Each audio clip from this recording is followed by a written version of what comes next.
Okay, अब जो next चीज़ हम लोग यहाँ पे करेंगे वो ये है कि अगर आप लोग यहाँ पे देखें तो हमारा जो है सारी वर्चुअल मशीन्स जो है टर्न ऑन हो चुकी हैं, और हम लोग जो है तकरीबन इस आर्किटेक्चर को फॉलो कर रहे हैं यहाँ पे कि जिसके अंदर nginx, Apache, MySQL, Memcache, Rabbit MQ है। अब नेक्स्ट स्टेप होगा हमारा यहाँ पे डेटाबेस को जो है वहाँ पे असाइन करना, यहाँ पे एक डेटाबेस स्टोर करना, उसके अंदर टेबल्स क्रिएट करना। अब वापस आ जाते हैं तो हमने बस सिंपली करना ही है यहाँ पे कि अपने सारे जो है वर्चुअल बॉक्सेस ऑन कर लेंगे, वर्चुअल मशीन्स। अगर हम यहाँ पे चेक कर लेते हैं, यप सारे रन कर रहे हैं यहाँ पे, जो हम आर्किटेक्चर फॉलो कर रहे हैं जो वीडियो के अंदर मैंने यहाँ पे दिखाया था। अब जो मेन चीज़ करेंगे सबसे पहले वो होगा डेटाबेस। अगर आप हल्का सा ऊपर देखेंगे ना यहाँ पे ये पार्ट, ये एक कोई कंपल्सरी नहीं है, लेकिन प्रेफर किया जाता है कि जब कभी भी आप अपना जो है पूरा एक मशीन्स का सेटअप बनाए वेब एप्लीकेशन को होस्ट करने के लिए, तो आप इस तरह स्टार्ट करें। पहले माई एसक्यूएल को ऑन कीजिए, फिर एम कैश को, फिर रैबिट MQ को, एंड इस तरह। ये कोई वो नहीं है कि कंपल्सरी है, लेकिन प्रेफर ये किया जाएगा सबसे ज़्यादा। ओके, अब हम लोग आ जाते हैं नेक्स्ट स्टेप की तरफ। हम लोग अब DB01 के अंदर लॉगिन कर लेते हैं यहाँ पे। थोड़ा सा टाइम ले सकते हैं, उस अंदर हम कमांड्स को समझ लेते हैं कौन कौन से कमांड्स हमने यूज़ करने हैं।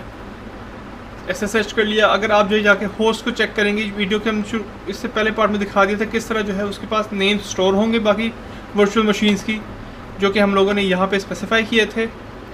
यहाँ पे जो आप ये देख रहे हैं ये, और किस तरह होगा IP एड्रेसेस का पता होगा। जब हम पिंग करके उनके साथ कनेक्शन करते थे तो वो सारा कनेक्शन है। तो ये तो हमारे पास सब कुछ चेक है।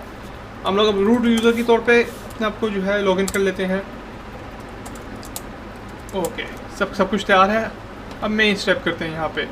सबसे पहले जो है ना हम लोग अपने इस जो पैकेज है या हमको उसको अपडेट करेंगे पैकेज मैनेजर को। क्योंकि मैंने पहले से किया होगा इसलिए जो है मेरा जल्दी हो जाएगा, लेकिन आप लोगों को ज़रा सा ही टाइम लगेगा क्योंकि इसने नए सिरे से सारे पैकेजेस देखने हैं, रिमूव करने, ऐड करना, सारा कुछ करना है। ओके, यहाँ पे जब तक ये कर रहा है तब तक नेक्स्ट कमांड को देख लेते हैं जी। यहाँ पे आप सामने देखें EPL रिलीज़, ये कमांड ऐसे ज़रूरी नहीं है अब इसको एग्जीक्यूट करें, लेकिन इसको इसलिए एग्जीक्यूट किया जाता है कि अक्सर ये होता है कि जब नई रिपोजिटरीज़ में पैकेजेस आते रहते हैं नए, तो उसका जो है ना एक तरह से वर्चुअल मशीन को भी नहीं पता चलता। यानी अगर मैं सिंपल अल्फाजों के अंदर कहूँ ना, तो जो अक्सर ऐसा हो सकता है कि जो पैकेज आप इंस्टॉल कर रहे हो ना वो लेटेस्ट ना हो, ठीक है ना। अगर आप बाय डिफ़ॉल्ट बगैर कोई वर्जनिंग ना डालें, और अगर आपको बहुत लेटेस्ट चाहिए हो ना तो आप ये इसको यूज़ करेंगे, यानी इसको इंस्टॉल करेंगे। ये इसका सिंपल मतलब है, ज़्यादा डिटेल में जाने की ज़रूरत नहीं। बेशक ना भी इंस्टॉल करें आपका काम तब भी चल जाना है। ओके, अब हम लोग यहाँ पे आ जाते हैं। ज़रा सा ये टाइम ले रहा है, चलिए ठीक है देख लेते हैं, थोड़ा सा टाइम ले लेगा।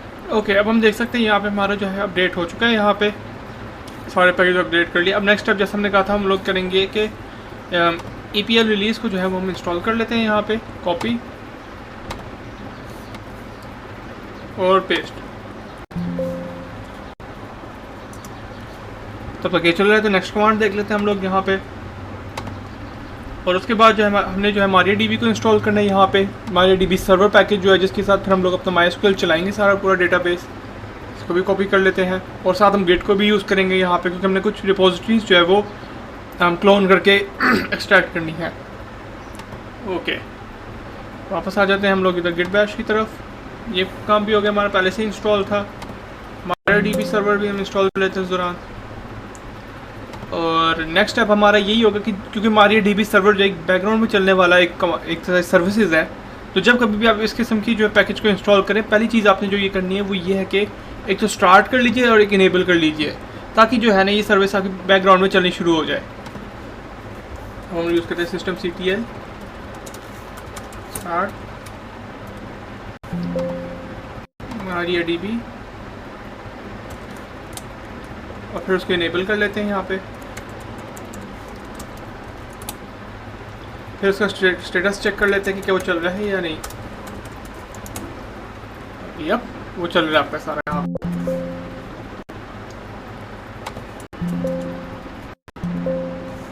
ओके, यहाँ तक हो गया हमारा काम। अब नेक्स्ट स्टेप की तरफ हम चले जाते हैं। यहाँ पे ये है कि अब हम लोगों ने पूरा MySQL का एक इंस्टॉलेशन करनी है यहाँ पे।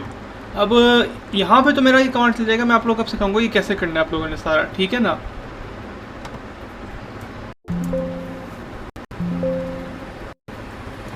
ओके, तो सबसे पहले करना है ये MySQL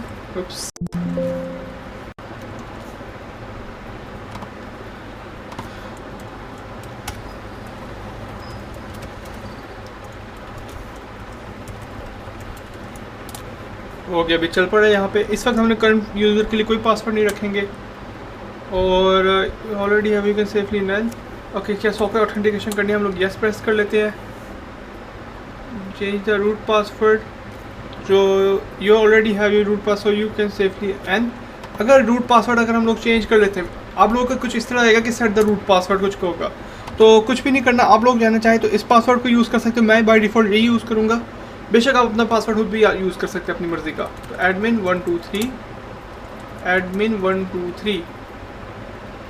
ओके, क्या रिमूव अनोनिमस यूज़र, यस कर दीजिए, ये भी यस एंड टेस्ट कर दीजिए।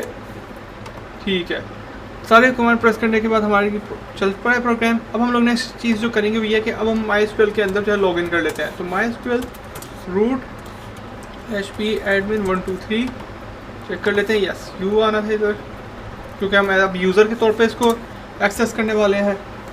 तो हम लोग यहाँ पे आ चुके हैं। अब सबसे पहले एक चीज़ आप लोगों ने ध्यान में रखनी है, जो MySQL की कमांड्स हैं ना, वो SQL कमांड्स होते हैं, SQL। बस अगर आपको नहीं भी बताना है SQL का, उसकी कोई ज़रूरत नहीं इतनी ज़्यादा। बस ये आप अंडरस्टैंड कर लीजिए अच्छे से कि आपने हमेशा सेमीकोलन लगाना जब कभी भी आपने कोई जो क्वेरी चलानी हो। मिसाल के तौर पे अभी मैं ये कर लेता हूँ, शो डेटाबेसेस क्वेरी, लेकिन अगर मैं नहीं करूँगा तो इस तरह, तो ये एरर्स मुझे आ रहे थे यहाँ पे। तो ये कोशिश कीजिएगा सेमीकोलन जहाँ से पुट कीजिएगा। ओके, पहला स्टेप यही होगा कि क्रिएट डेटाबेस अकाउंट्स वगैरह। अब यहाँ पे जो था मैं पहले से अकाउंट्स बना चुका हूँ यहाँ पे, लेकिन आप लोगों को दिखाने के लिए जो है ना एक और बना लेता हूँ अकाउंट के नाम से, कोई मसला नहीं। उप्स, देखा मैंने सेमीकोलन नहीं प्रेस किया, फिर गलती होगी। ओके, ये डेटाबेस अकाउंट एग्जिस्ट, शायद अकाउंट पे एग्जिस्ट करता है हमारा। फिर हम लोग इसको कर लेते हैं अकाउंटिंग, ज़्यादा कोई मैटर्स नहीं करता यहाँ पे। ओके, नेक्स्ट स्टेप हमारा यही होगा कि जो अकाउंटिंग होगा ना यहाँ पे, यानी डेटाबेस, और उसके अंदर जितने भी टेबल्स होंगे, हम चाहते हैं कि जो हमारा रूट यूज़र है जिसका पासवर्ड ये है यहाँ पे, तो यहाँ पे भी जो है ना जो आपने पासवर्ड लगाया होगा ना, वो आपने वो लगा लेना है, ठीक है ना। तो जो रूट पासवर्ड है उसके पास तकरीबन सारे इख्तियारात हैं। वो क्रिएट कर सकते हैं, अपडेट कर सकते हैं, डिलीट कर सकते हैं इस डेटाबेस को भी, और इस डेटाबेस के अंदर की जो है टेबल्स उन सबको। वापस चला आते ग्रैंड ऑल, या हम कॉपी कर लेते सीधा। लेकिन आपको कमांड तो समझ आ गई ना कि यहाँ पे बस सिंपली यही कमांड होना है यूज़।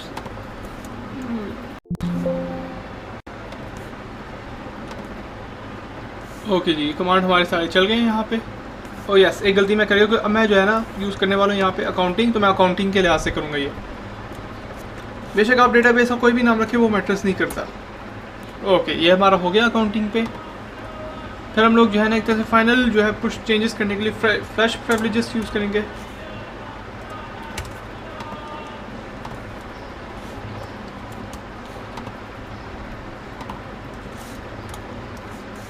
देखा, फिर से सेमीकोलन नहीं पुट किया मैंने, और एग्जिट कर जाएंगे। ओके, अब तक तो हमारा MySQL का डेटाबेस क्रिएट हो गया और उसको हमने सारी प्रिविलेजेस दे दी हैं। ओके, अब हम नेक्स्ट स्टेप की तरफ आ जाते हैं। यहाँ पे जो हमने गिट को इंस्टॉल किया था उसको यूज़ करने की बारी आ गई है। अब यहाँ पे अगर आप देखेंगे, मैं इस पर क्लिक कर लेता हूँ साथ। ये पूरी रिपोजिटरी थी जिसको हम लोगों ने इसी प्ले लिस्ट के शुरू के अंदर कॉपी की थी यहाँ पे। अगर आप लोगों ने नहीं की तो इसको क्लोन कर लीजिए, ठीक है ना। तो इसको जो है ना पहले हम क्लोन कर लेते हैं, क्योंकि इसके अंदर जो है MySQL के कमांड थे जो हमने यूज़ करने हैं। सिंपली बस आपने कॉपी कर लेना है। एक मिनट, ठीक है, कॉपी, और हम लोग आ जाते हैं MySQL के अंदर, इसको पेस्ट कर लेते हैं। अब ये मुझे इसमें एरर इसलिए दे रहा है क्योंकि मैंने पहले से ही इंस्टॉल किया हुआ है वी प्रोफाइल प्रोजेक्ट के नाम से। तो आप भी करेंगे तो आपका ये आ जाएगा, आपको एरर नहीं आएगा। ओके, ये स्टेप परफॉर्म हो गया। फिर हम लोग जो है प्रोफाइल के अंदर चले जाते हैं, CD। अब चूँकि हम अच्छे से जानते हैं क्योंकि ये SQL का कोई कोर्स नहीं है, तो यहाँ पे मैं आपको SQL का कोई कोड नहीं कराऊंगा। यहाँ पे यूज़ नहीं करने वाले। यहाँ पे सिंपली जो है हमने एक SQL की जो है एक फाइल लिखी होगी जिसको आपने बस एग्जीक्यूट करना है यहाँ पे। अगर थोड़ा बहुत भी आपको SQL का पता हो तो अच्छी बात है, नहीं भी पता तो कोई प्रॉब्लम नहीं है यहाँ पे। अगर हम इसको देख लेते हैं यहाँ पे रिसोर्सेज के अंदर DB डेटाबेस और SQL, ये पूरा SQL का कोड है जो हम रन करेंगे अपने डेटाबेस के ऊपर। ओके, सबसे पहले जो है ना आपने करना ये है, यहाँ पे मैं खुद लिख के दिखा देता हूँ। रूट यूज़र के अंदर ही हमने जाना है वापस, ठीक है। पासवर्ड हमारा ये है यहाँ पे, पासवर्ड, और हमने जिस डेटाबेस को एक्सेस करना है, अब जो भी डेटाबेस का आपने नाम लिखा होगा, मैंने यहाँ पे चूँकि अकाउंटिंग नया डेटाबेस क्रिएट किया, तो हम लोग अकाउंटिंग, अब कोई भी डेटाबेस का नाम रख सकते हैं। जो आपका पासवर्ड है वो अपने साथ पी के साथ लिख देना है यहाँ पे। ओके, यहाँ तक परफॉर्मेंस हो गई हमारी। फिर जो कमांड्स हमें चलाने हैं ना, वो यहाँ से हम एक लिंक होती है पूरी, वो उसको कॉपी करेंगे। होगा ये यहाँ पे कि अभी SRC के अंदर जाएगा। मैं आपको फाइल का पाथ भी दिखाता हूँ पूरा। मेन रिसोर्सेज, और उसके अंदर जो है हमारे पास DB/SQL। अगर आप ये आपने वो प्रोजेक्ट को कॉपी किया होगा तो मेन सोर्स के अंदर मेन के अंदर, तो ये पूरा जो है ना कमांड का हमने एक्सेस दे दिया इसको लिंक, और अब उस कमांड को चलाएगा यहाँ पे। ओके, वापस आ गए।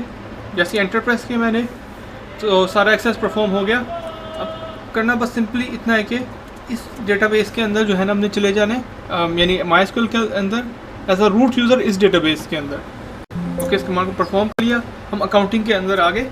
अब हम लोगों जो है ना यहाँ पे शो टेबल्स का कमांड प्रेस करते हैं, तो आप देख सकते हैं यहाँ पे हमारे सारे टेबल्स क्रिएट हो गए। अगर आपको याद हो तो हमने जो था कोई टेबल क्रिएट नहीं किया था, तो वही सारा MySQL का कमांड था जो रन हुआ था यहाँ पे। ठीक है, अब नेक्स्ट स्टेप की तरफ आ जाते हैं। अभी के लिए हम लोग एग्जिट कर लेते हैं, क्योंकि हमने जो डेटाबेस है तकरीबन सारा अपना तैयार कर लिया जो हमें चाहिए था। और जो कि कभी भी कोई चेंजेस करें ना आप इस तरह डेटाबेसेस क्रिएट करना, तो बेहतर ये रहेगा कि आप जो MariaDB की सर्विस है, कोई भी सर्विस आप यूज़ करें डेटाबेस के लिए, उसको रीस्टार्ट कर लीजिए। ओके, ये हमने परफॉर्म कर लिया यहाँ पे, एंड अब तक आपका डेटाबेस का ये तकरीबन कंप्लीट हो गया।